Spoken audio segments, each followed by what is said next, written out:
and welcome back to Becoming P31 with your host, Jazzy Nicole. Welcome to the party, Queen. For your blessings, for your miracles, for your blessings. I am so excited to see how you guys are doing this week. It's been an entire week since I talked to you, sis, and I don't even like that I have not talked to you in a week. It's been 7 whole days. 7 days. Baby, how are you doing? Hola, preciosa. ¿Cómo estás? How are you feeling? Have you been in your word? Okay, good. Okay, good. Listen, I have had a very strong week as far as productivity goes.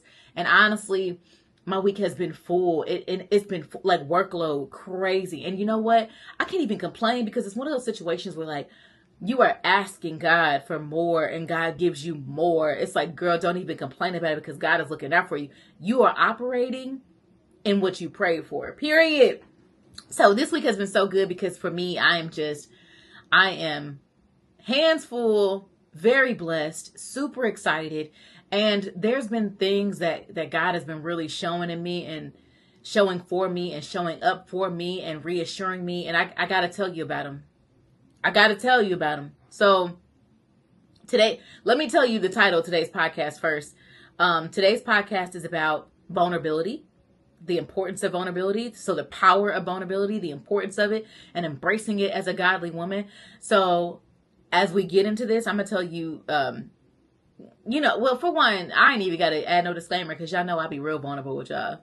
I be real vulnerable with y'all. I be telling y'all everything, almost too much. Ooh, y'all be in my business. Be honest. Okay, because I know it. Ain't nothing wrong with it, girl. Come on. I will openly invite you to my business. I'm an open book. But anywho, let me tell you. So God has been working with me on worrying less, baby. So if you guys don't know, TikTok and social media is my full-time job. And I was calling myself a content creator, but I was watching this movie on Netflix because I love like Christmas movies. And I think it was called like Christmas with a Kiss, maybe. No, that wasn't that one. It was another Netflix movie I watched. Christmas with a Kiss was good, but I watched another Christmas movie. And the girl, she was a social media influencer, but she said her name, she was a social media brand ambassador. And I said, oop, I'm stealing it. I am a social media brand ambassador officially as of Friday when I watched that movie. Okay. That's what I am. I'm a social media brand ambassador. And so that's my full-time job. But y'all know, like, my full-time job is TikTok. That's my job. Like, I am on TikTok. And I have recently decided to, like, start posting more on YouTube. I'm working at it. I'm working real hard on being consistent with YouTube. And then also the podcast, which right now the podcast is something that God has called me to do that I am doing for free. So it's not like I'm getting paid from that. But like, TikTok is my full-time job. That's how I get my income. So with TikTok, if you don't know, the government has given TikTok some time, a substantial amount of time to either sell the platform or end it for everybody. So the platform is scheduled, I believe, by January 19th of 2025. So we're in November. By January 19th of 2025, TikTok may be no longer, and it may be canceled as a result of the owner of TikTok not selling it. I don't blame the man, to be honest. But with that being said, for those of us who work solely on TikTok, or that is our income, which that God called me to quit. So I am what I am. Y'all know that story. But it brings up a level of anxiety and making me almost want to control the narrative and control the situation. God, should I start looking for jobs now? God, should I, I've been saving money, but how should I be navigating in this season of uncertainty? And, God has been dealing with me with this level of uncertainty because this is my income and I am a single mother and I do have 2 kids. And this whole thing, y'all, not gonna even lie, like God has been telling me, Do not worry about things that you cannot control. This is what God has been saying to me. And so, for a while when I seen the articles and, the articles are popping up more and more frequently with the holidays coming up and with it getting so close to that January date, God has been really just laying that on my heart. And it seems like every season of my life, God has another word for me. So right now the season is do not worry about what you cannot control. And okay, this video is about vulnerability, but I got to tell you what I read in Bible study because it kind of goes hand in hand. So when I'm thinking about this season and leaving the control piece out of it and giving it to God and allowing him to navigate my situation, I literally have been reading the Bible. I've been reading the book of Read the Bible in 52 Weeks. I got this book from TikTok. You can also get it from Amazon. But this book specifically is guiding you to read every book of the Bible. So every day you're reading 4 chapters of the Bible per day, 6 days a week. The 7th day you're meditating. I think I told you guys about this at least 2 weeks ago, I believe, that I was starting it if you wanted to join me. But the book that I've been reading is Genesis. And if you are familiar with the story of Sarah and Abraham in Genesis, then you know exactly where I'm going with this. But if you're not familiar, let me tell you the story because I got to share the tea about Sarah and Abraham in the book of Genesis. So you have Sarah and you have Abraham. They're married. God promised Abraham. He promised him that he was going to have a whole bunch of descendants. Okay. He said, Abraham, I'm going to bless you abundantly. You're going to have a lot of descendants. Now let's talk about the importance of having descendants back then. This is when the world has started brand new. The world has started over. People are multiplying. Okay. So you're talking about really fresh, really fresh. So Abraham being promised by God that he was going to have a multitude of descendants, that was huge for him because your goal then was to build a legacy. Your goal then was to have men to carry on your legacy, to have children, sons to carry on your legacy. That was your goal. So in reading this, the kicker is that Sarah and Abraham, the two married couple, they are old. And Sarah is barren, meaning she cannot have kids. So Sarah cannot have kids. Abraham's promised these amazing things, but he can't have kids. So tell me how God is going to tell me that I'm going to have a whole bunch of children and descendants and be the father of a new nation, but I can't even have kids with my wife. Like, tell me how that's going to work, God. How's it going to work? Sarah has a maid, and her name is Hagar. So basically, Hagar is a slave. So Sarah has a slave named Hagar. Sarah tells Hagar to lay down with Abraham so they can have a child together. And this is not what God told them to do. God said you and Sarah are going to have a kid. Sarah tells Hagar to lay down with Abraham so that they can have a child so that she can have a descendant. So Abraham and Hagar end up producing a son. His name is Ishmael. Okay. Now, so much story behind that between Ishmael and Abraham and Sarah and Hagar. But if you fast forward in that story, Hagar ends up having Ishmael. And then ultimately God comes back to Abraham when Ishmael's about 13 and says, listen, I need you and Sarah to have a child together. You guys are going to have a child. You are going to name him Isaac. And Abraham, of course, now he's 13 years older. He's like, listen, God, I'm old. Sarah old. Please tell me how that's going to happen. God says it's going to happen. And Sarah and Abraham end up having a son and they name him Isaac. Now, there's so much story behind that and in between that, but I just wanted to get to the point of Sarah was trying to control the situation that God said he was going to handle. God said to Abraham, I'm going to give you and Sarah a child. Sarah said to Abraham, I'm going to have us have a child. I don't want to wait on this from God. Like, I don't see it happening. I don't see it happening other than me making it happen. I know what God promised, but I got to make it happen. Sarah was trying to control the situation when God already worked it out. God already promised Abraham that he was going to have a son. He promised him Isaac. Sarah decided to control the situation, and for that reason, her controlling the situation caused Hagar and Abraham to have a child named Ishmael. So Why am I telling you all this? Because trying to control the narrative when God already gave you the promise is detrimental. It causes friction in a family, and when it doesn't even need to be happening. So when looking at my situation, I know a year ago, God called me out of a 14-year job, told me to quit, told me what to do, told me exactly play by play what I needed to work on. Me worrying about what's going to happen in January is me trying to control a narrative that God already worked out. And so this story is just so beautiful to me because of the importance of giving God that control and taking that stress and worry off of yourself. You don't have to worry about it when God already worked it out. What are you stressing about, Sarah? I know God looked at me and was like, Sarah, if you don't stop stressing about January 19th and just let me do what I said I was going to do. I said you was going to be good, girl. You're going to be good. Just wait. Just wait and watch me work it out.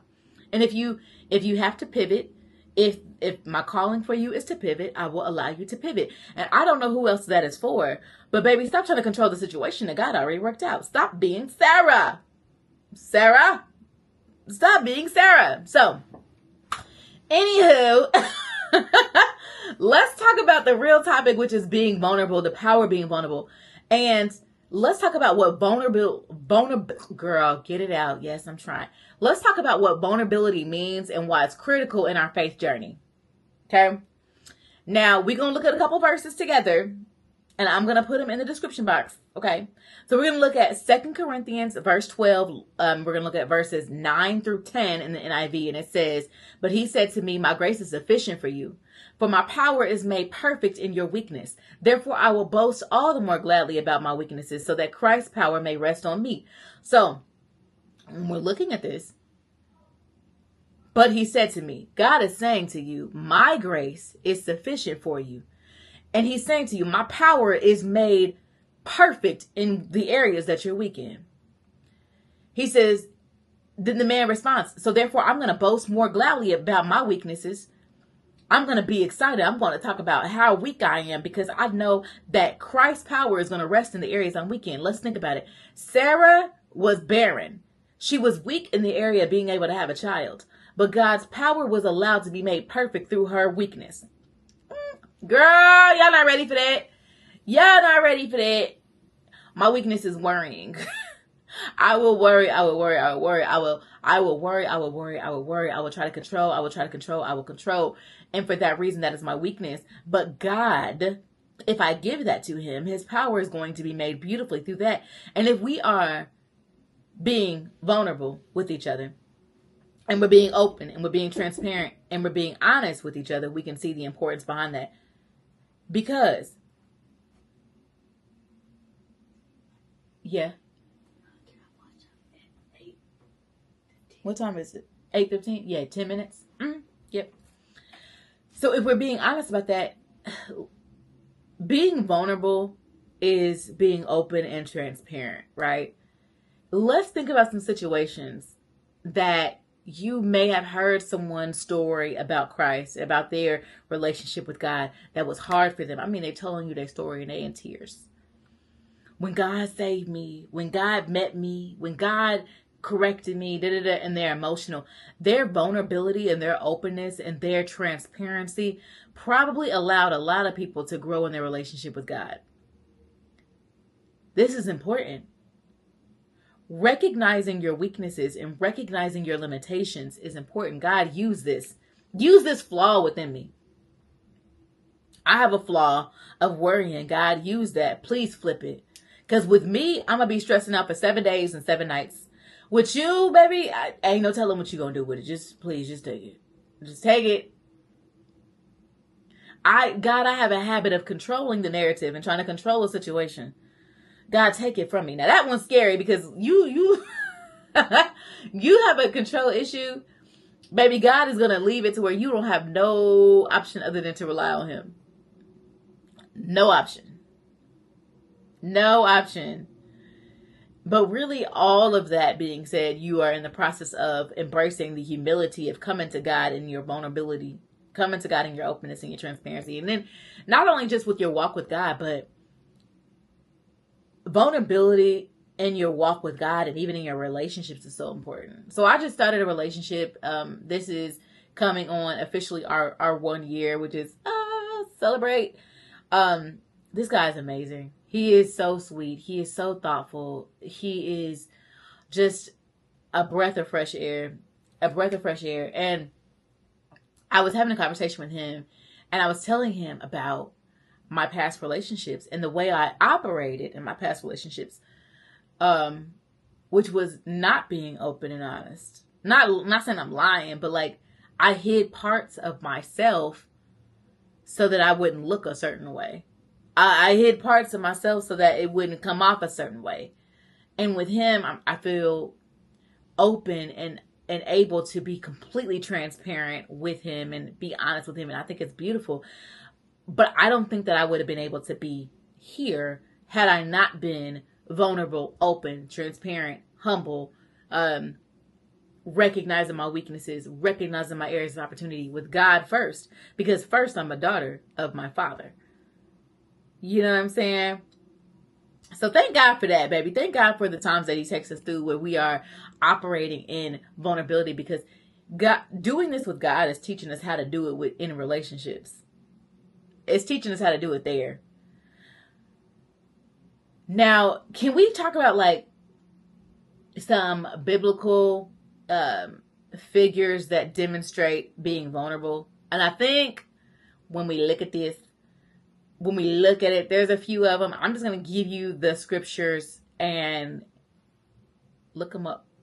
Look them up. So David's Psalm. So if you look at Psalms 51, Paul's thorn, that's in 2 Corinthians, verse 12, 7 through 10. Jesus' humility, baby. He got so many examples for you. And that's in Hebrews chapter 5, verses 7 through 8. These are good scriptures to meditate on if you're thinking about how can I be vulnerable? Give me some examples. Show me how to express my vulnerability. I'm going to put these in the caption for you. But Psalms 51, 2 Corinthians, verse 12, 7 through 10, and Hebrews chapter 5, verses 7 through 8. Look at those. That's giving you an example of David. It's giving you an example of Paul. It's giving you an example of Jesus and their humility in those situations. Pray over that. Pray over that. And when you're praying, and you know what's crazy is like, it took me a little while, gonna be honest, to realize, I guess not even realize, to practice being authentic in my prayer. Practice being authentic when I'm talking to God. Because, have you ever been in that season of your Christianity? You might have been a baby Christian. You might still do it now. Where when you go to God, you're like, okay, well, let me get my script ready. Dear Father that art in heaven, you start speaking in King James Version. Is anybody like that? Let's be honest. Please be honest with me. Is anybody like that where you start speaking in King James Version when you're talking to your Father? Our Father, thou helped me through the darkness. No, girl, if you don't come to God and talk to him like you talk to your friend, God, I done had a day, baby. These kids, this man of mine, baby, this job that you done gave me. I know you gave it to me, God, but why they gotta be so nappy-headed? Girl, you better talk to your Father and quit playing with that man. Being authentic in prayer and being transparent and being honest with you, because that right there, your God, your Father, your God, your heavenly daddy, he knows exactly who you are. There's no reason to hide it. Being authentic in prayer and being real with it. Like, God, I'm struggling with fornication.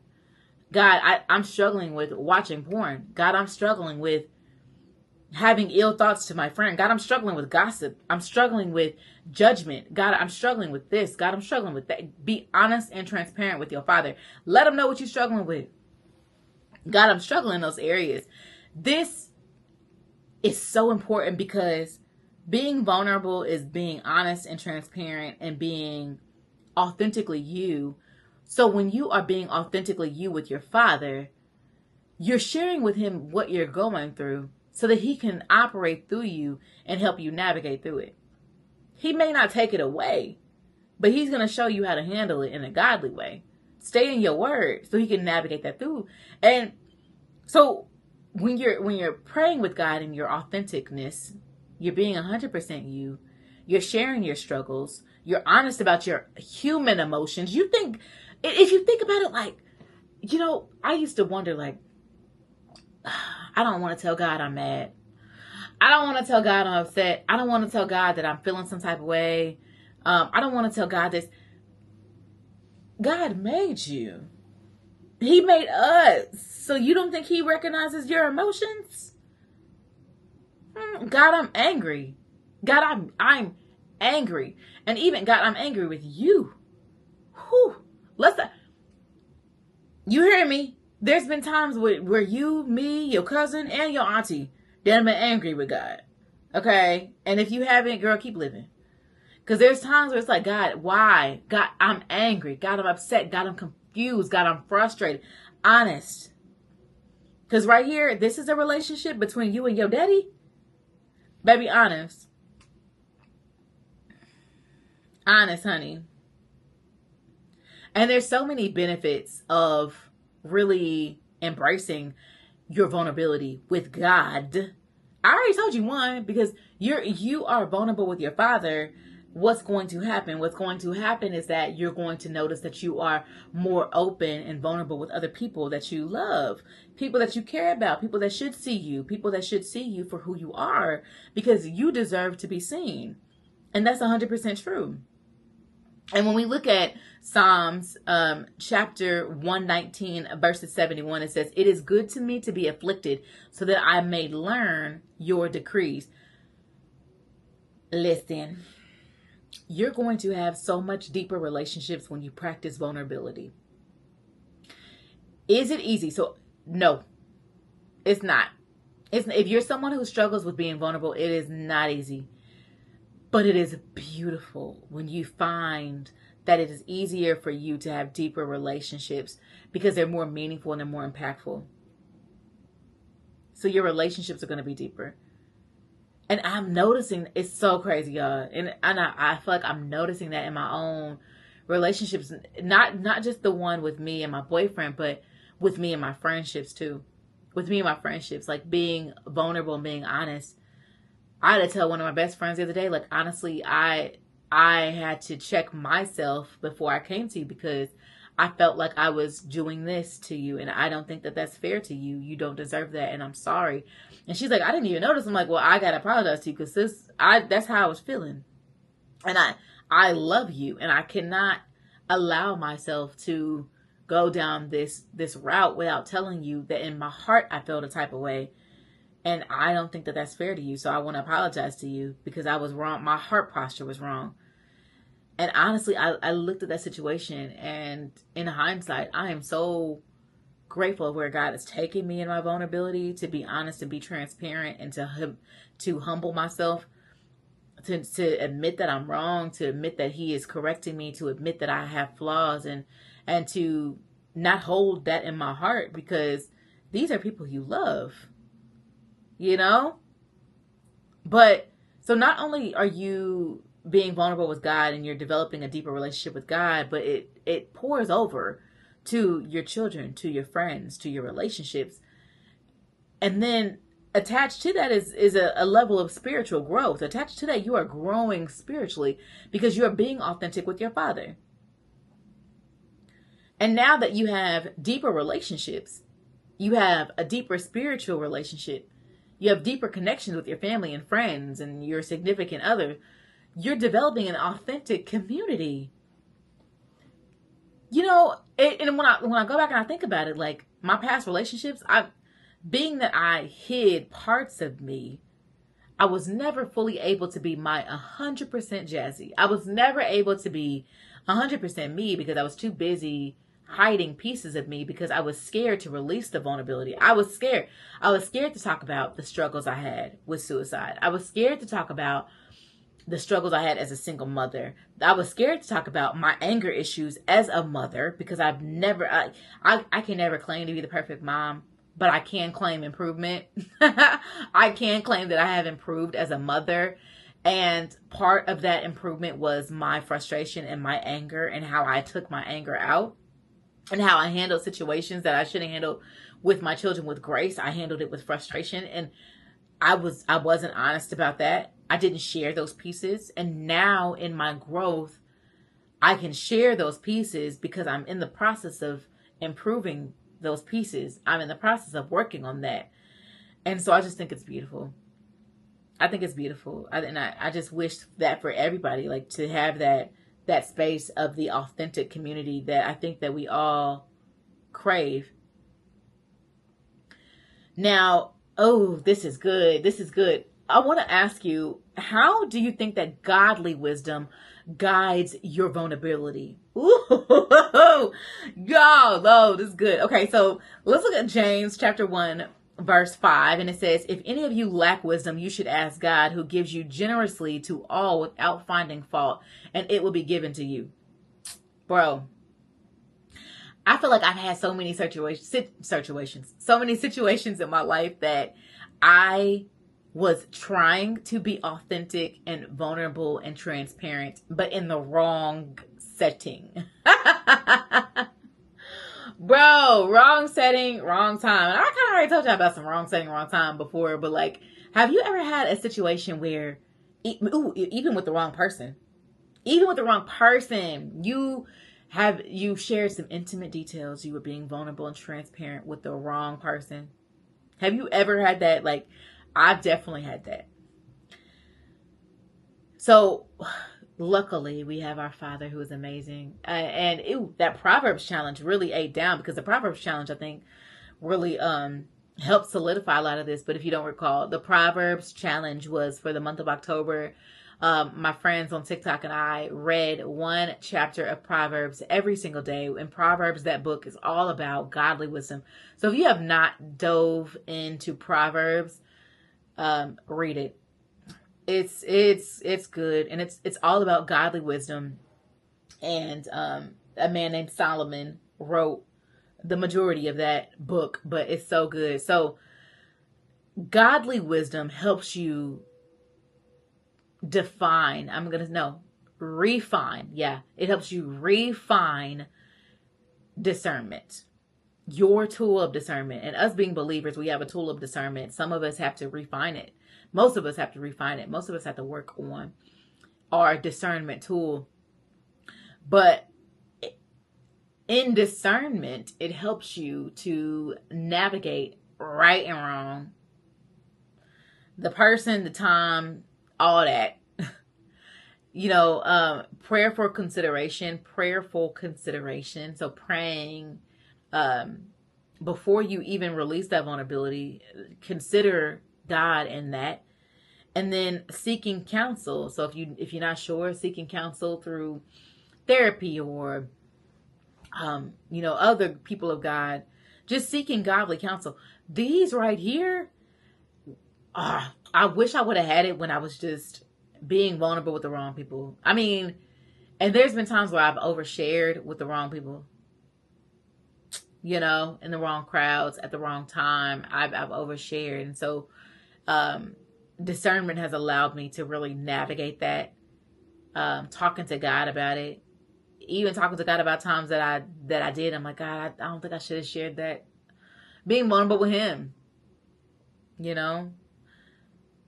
but vulnerability can enhance our relationships. And I think that we've already kind of covered that. But if you look at Ephesians chapter 4, verse 32, it says, be kind and compassionate with one another, forgiving each other just as Christ forgave you. It takes a level of vulnerability to forgive somebody. It does. To authentically forgive someone, it takes not only a level of empathy for that person and for yourself, but it does take a level of vulnerability and active listening, of course, and conflict resolution, of course. But you have to be really vulnerable to say, listen, I forgive you, because I need to be kind and compassionate to you just as God is kind and compassionate to me. And I know I've done some things that God, didn't have to forgive, but he forgave. And because my Father is so amazing, I have to give you that same accord. I forgive you. I forgive you. It takes a level of vulnerability to do that. Don't you think? When you think about it in the grand scheme of things. And there is a fear attached to it, I guess, of being vulnerable. For me, let me be honest with you, because for me, there's a fear attached to it. Because let's say God is telling you, listen, Shanice, Shamika, Michelle, Melissa, Jazzy, I need you to be vulnerable in the situation. I need you to work on this because I need to use that in you. It may be kind of scary. So how do you overcome fear and embrace the vulnerability piece? And even in business, like you're starting a business, you're nervous to put it out there. You are starting a podcast like myself, or you are starting a YouTube, and you know that to connect with your audience and to really get your message across, it's going to require you to be vulnerable. It may be scary. But if you look at 1 John chapter 4, verse 18, there is no fear in love, but perfect love drives out fear. Let me repeat that to you because that's so far. There is no fear in love, but perfect love drives out fear. Let's recognize the fear. What are you scared of? Recognize it. Why are you scared of it? God called you to do it. So obviously, because God called you to do this, His love is going to overshadow that. So trusting the love that God gives to you and stepping out on faith. God told me to be vulnerable in this situation. God told me to share this with you. God told me to do this for you. And it's scary for me, but God called me in faith to do this. And I have no choice but to do it. But I know God loves me enough that He wouldn't put me in a situation that would hurt me. He wouldn't do it. There is no fear in love, but perfect love drives out fear. That is so beautiful. Man, I'm just thinking about, the relationships that I've had where I was scared to be vulnerable. I was scared to be honest, and I was scared to be transparent. And even if I'm looking aside from like romantic relationships with my children, there's a level of vulnerability attached with saying, I'm sorry, I hurt you. I'm sorry, I disappointed you. There's a level of vulnerability with that. And I think innately, as I grew into being the parent that I think my daughters need, as I'm working on being the parent that they need, there's a level of vulnerability that I'm trying to operate in with that. Because, it wasn't always easy to tell my kids I'm sorry. That was not always easy. And I guess it was me either being afraid that I was going to lose the role to them, I guess, or the mistake that I made. They were going to look at me differently as a mother. But when we think about it, like if you go back to 1 John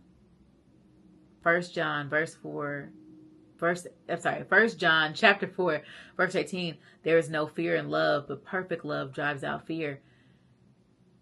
Your vulnerability is welcomed in areas where you're loved. Your vulnerability is welcomed, and that's beautiful. That's beautiful.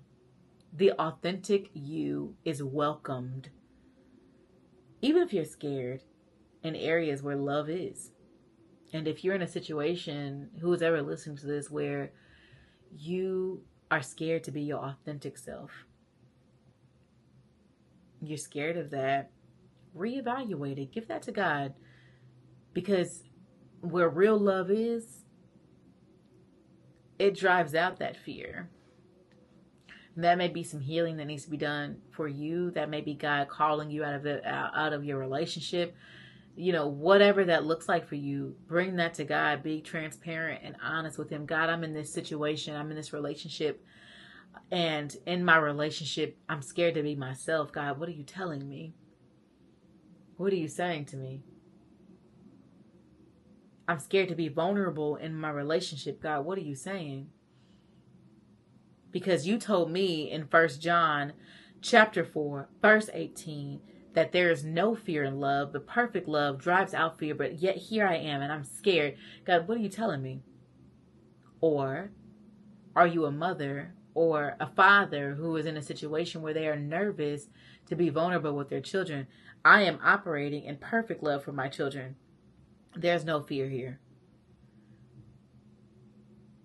That fear is not from you, God. Please help me navigate this situation. Please help me be the parent that they need. And that's the prayer for me, for my children, is God, allow me, correct me, refine me to be the parent that my child needs. My girls. 2 girls. One she's turning 14 on Sunday. And then I have my 10-year-old. And so I have a 14 and a 10-year-old. And baby, as they grow, their needs for a parent grows. And it's scary. Yes, it is. God, redefine me every day if you need to be the parent that my babies need. Redefine me. And practicing vulnerability is so important because how can you or we or I incorporate being vulnerable into our lives on a day-to-day basis? Let's look at Matthew chapter 11, verses 28 through 30. Come to me, all who are weary and burdened, for I will give you rest.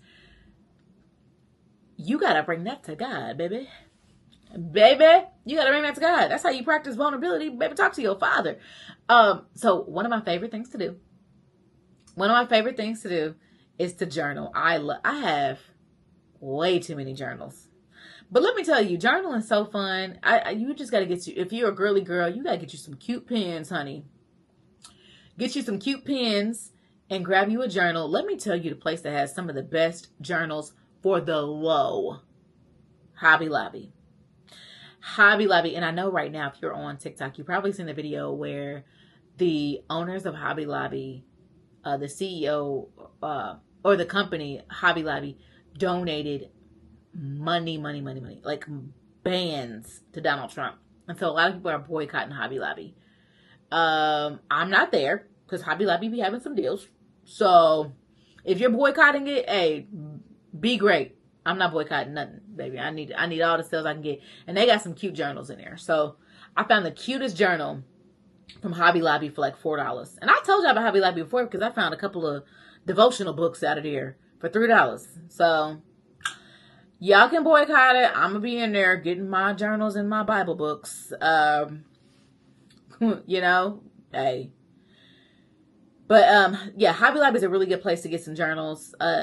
If you're looking for a nice, cute, girly journal, Hobby Lobby got you. If you are boycotting Hobby Lobby, TJ Maxx has some cute ones. Marshall's has some cute ones.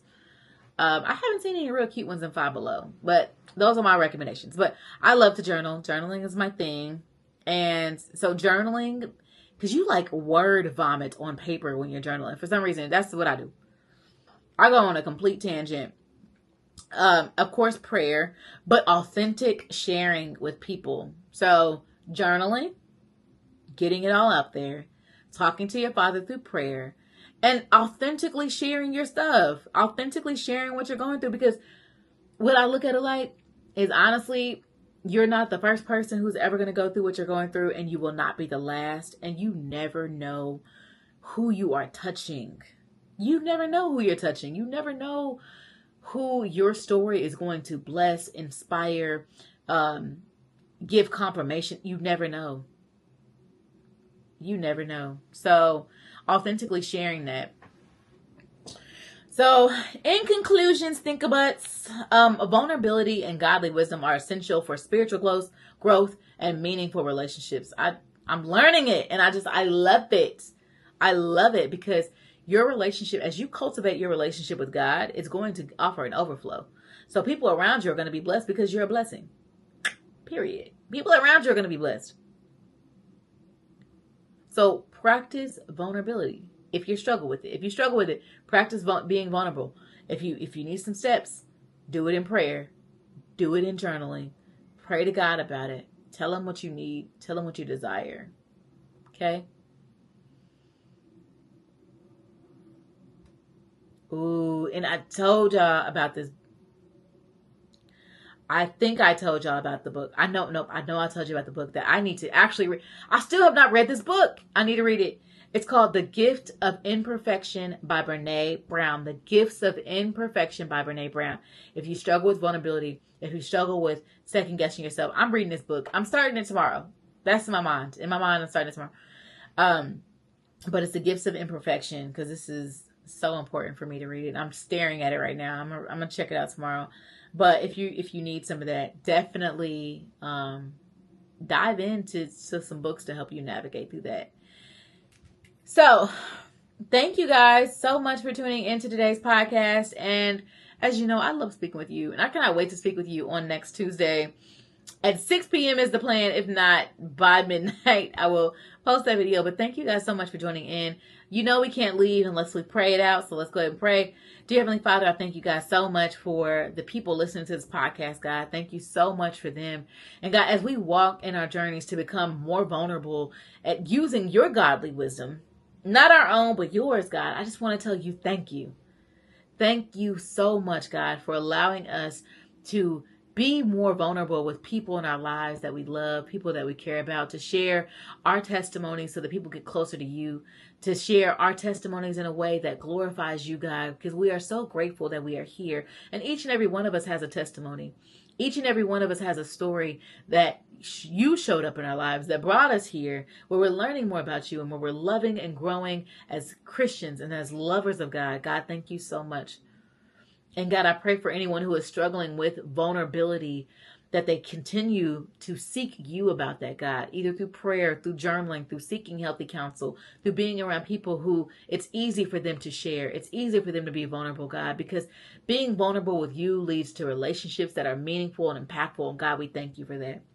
Thank you for the relationship that we have, that we can be authentically ourselves. We can be vulnerable. We can be transparent, because we all deserve to be seen. God, thank you. And with that being said, I pray this all in your name. Amen. And I'll talk to you guys later. Bye. Love you. Kisses, kisses, kisses. Bye, y'all.